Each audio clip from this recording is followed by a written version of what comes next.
Bonjour monsieur. Bonjour. Vous êtes le président départemental du MODEM. On vous rencontre dans le cadre de la préparation des élections municipales de 2014. Il y a eu ce dernier semestre des élections. Quel enseignement en tirez-vous? Au niveau national? Au niveau national? Au niveau national, la gauche a confirmé sa majorité dans le pays, le Parti socialiste. Il y a eu un gros rejet de Sarkozy. Il y a eu la création de nouveaux partis. Pour nous, personnellement, c'est clair que c'est un échec. C'est l'échec de la proposition qu'on a faite aux citoyens d'une nouvelle troisième voie, qui a été refusée. Mais enfin, il faut en prendre acte, on va dire. Au niveau départemental, est-ce que ça a des influences? Des influences, oui, bien sûr, puisque nous avons à reconstruire une nouvelle ligne pour le parti et un nouveau but à donner au parti, au plan national et au plan local, puisque le but du parti, c'était aussi l'élection présidentielle et d'être derrière François Bayrou. Alors, au niveau départemental, il y a eu les législatives où l'UMP a pris les 8 sièges. Ouais. Est-ce que ça a une influence sur les prochaines municipales pour vous? Je pense que c'est des enjeux différents. On sait très bien que le Var en particulier est une région très à droite, que ce soit l'UMP ou l'extrême droite, ils font des scores uniques, faramineux. Donc ça on le sait. Donc pour nous ça ne change pas grand-chose. On savait que ça c'est une terre difficile.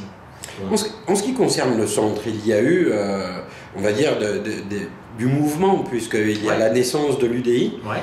Est-ce que pour le MODEM, ça complique le schéma? Est-ce que ça va vous amener à réfléchir ou à vous repositionner sur l'échiquier politique?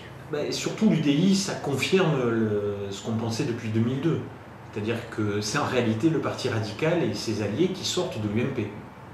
Là où nous ne sommes jamais rentrés. Donc, à 10 ans d'écart, ça confirme l'idée qu'il ne fallait pas y aller.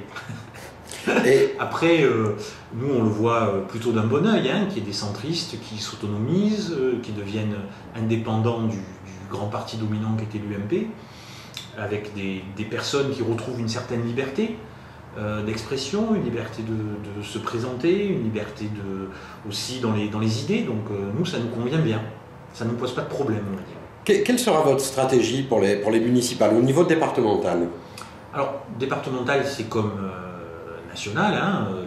Pour les municipales, on a toujours été libre de s'allier avec qui on voulait, ce qui fait qu'il y a 5 ans, il y a eu à peu près, je crois, 6000 élus MODEM dans toute la France. Ce sont des alliances qu'on fait en fonction des projets, ville par ville, personne par personne. Voilà. Donc cette année, ça va être pareil. C'est vrai qu'on a moins, il faut être honnête, on a moins l'engouement de 2008 où il y avait eu le très bon score de François Bayrou en 2007. Donc on a moins de possibilités d'avoir des élus, mais on va essayer de peser partout où on peut pour chaque commune, en fonction des projets qui sont proposés, en fonction des sortants, des opposants. Là où on peut être utile, on essaiera d'être utile. Ça veut dire que sur la ville-préfecture, on peut s'attendre à des alliances avec, par exemple, l'UMP? Au niveau de Toulon, c'est un peu plus compliqué puisque Toulon, il y a un maire sortant qui a été élu, très bien élu, et qui a priori n'a pas besoin de nous. Donc la méthode qu'on a fait, c'est d'envoyer des lettres. En fait, on a envoyé une lettre à M. Falco, une lettre à M. Alfonsi. M. Falco nous a confirmé très officiellement qu'il ne comptait pas sur nous. M. Alfonsi, qui est du Parti socialiste, lui veut bien nous rencontrer, mais on n'a rien de précis pour l'instant. Aujourd'hui, nous n'avons personne qui souhaite profiter de notre analyse ou notre expertise dans certains sujets. Nous essayons de monter une liste autonome, en sachant que c'est très compliqué, puisque il faut faire 5% pour être remboursé. Compliqué de trouver 60 personnes, 30 à 40 000 euros de budget, mais bon, aujourd'hui on en est là. On explore les pistes, comme dans chaque ville d'ailleurs, à Toulon comme ailleurs. Mais sur le sud-est, le principal souci n'est-il pas la montée du Front National? Oui, c'est un souci, le Front National. Si le Front National monte, c'est qu'on n'a pas répondu aux attentes des citoyens. Et en 10 ans de droite, malheureusement, avec le meilleur des candidats, le plus médiatique, le plus résolu, celui qui devait passer le Karcher, malheureusement, il n'a pas réussi à faire baisser le Front National. D'ailleurs, c'est une des raisons pour lesquelles François Bayrou a, à titre personnel, voté pour François Hollande. C'est un choix qui a eu un impact sur le terrain. Oui, clairement. Vous avez des militants qui ont mal vécu ce rapprochement-là? Bien sûr. Alors quand vous, au niveau local, vous dites que vous avez pris contact avec Robert Alfonsi. Oui, nous sommes clairs, hein, on prend contact avec tout le monde. Et on le fait par lettre, comme ça, il n'y a pas d'arrangement de dessous de table. C'est des vrais arrangements. Voilà, on travaille sur un projet, on a des personnes au MoDem. Et on propose éventuellement de discuter dans un premier temps, de voir si on est d'accord sur des sujets, pas d'accord, et après de voir. Donc nous, ça ne pose aucun problème. Quels sont les grands axes que vous souhaitez voir développer pour cette campagne? Localement? Oui. Localement, le grand problème, c'est l'économie. On voit bien qu'on est un département exempt, on n'a plus les moyens, on a une pression fiscale énorme. Il y a l'histoire de la fameuse histoire de la CFE, mais c'est l'arbre qui cache la forêt. On a augmenté les impôts, on a augmenté les impôts du Conseil général il n'y a pas longtemps. On a créé les impôts TPM. On est dans une charge sur les ménages et les entreprises énorme. On a un taux de chômage aussi vraiment catastrophique. On a un logement social qui est à la ramasse. Et on a une insécurité, malgré les chiffres, qui est en train d'évoluer, qui est une insécurité de proximité maintenant. Et ça, c'est inquiétant.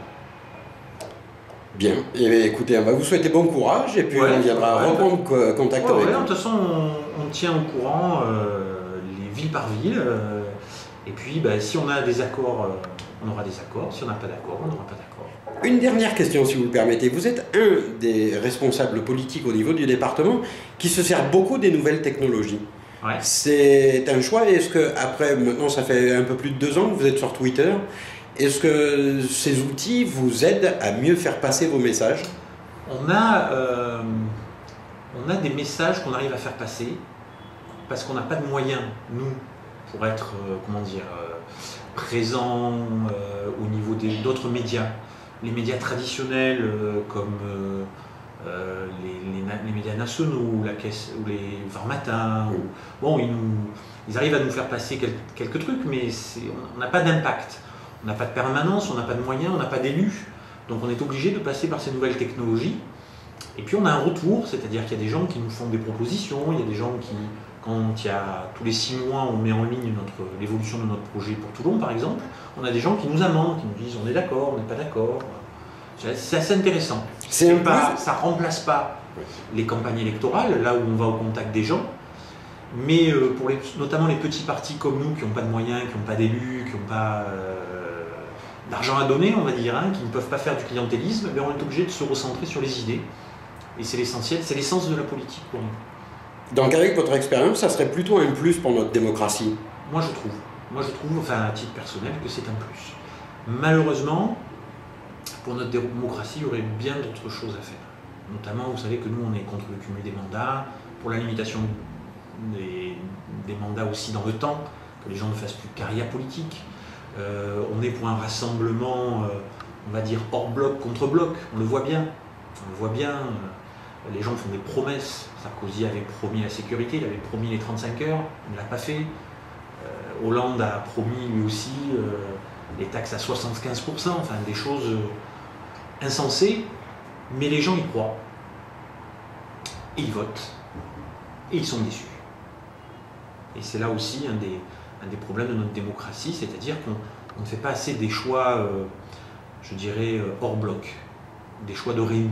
C'est ce qui reste, je crois, du message du MoDem, c'est que sur des sujets, notamment municipaux, et c'est vrai aussi, je pense, ça sera vrai aussi au niveau du projet européen qu'on va présenter pour les européennes et après pour les élections locales, il y a des sujets où probablement, si on dit la vérité aux gens, si on est courageux et si on enlève un peu les discours de façade, on peut se retrouver, je crois, une majorité pour réformer le pays.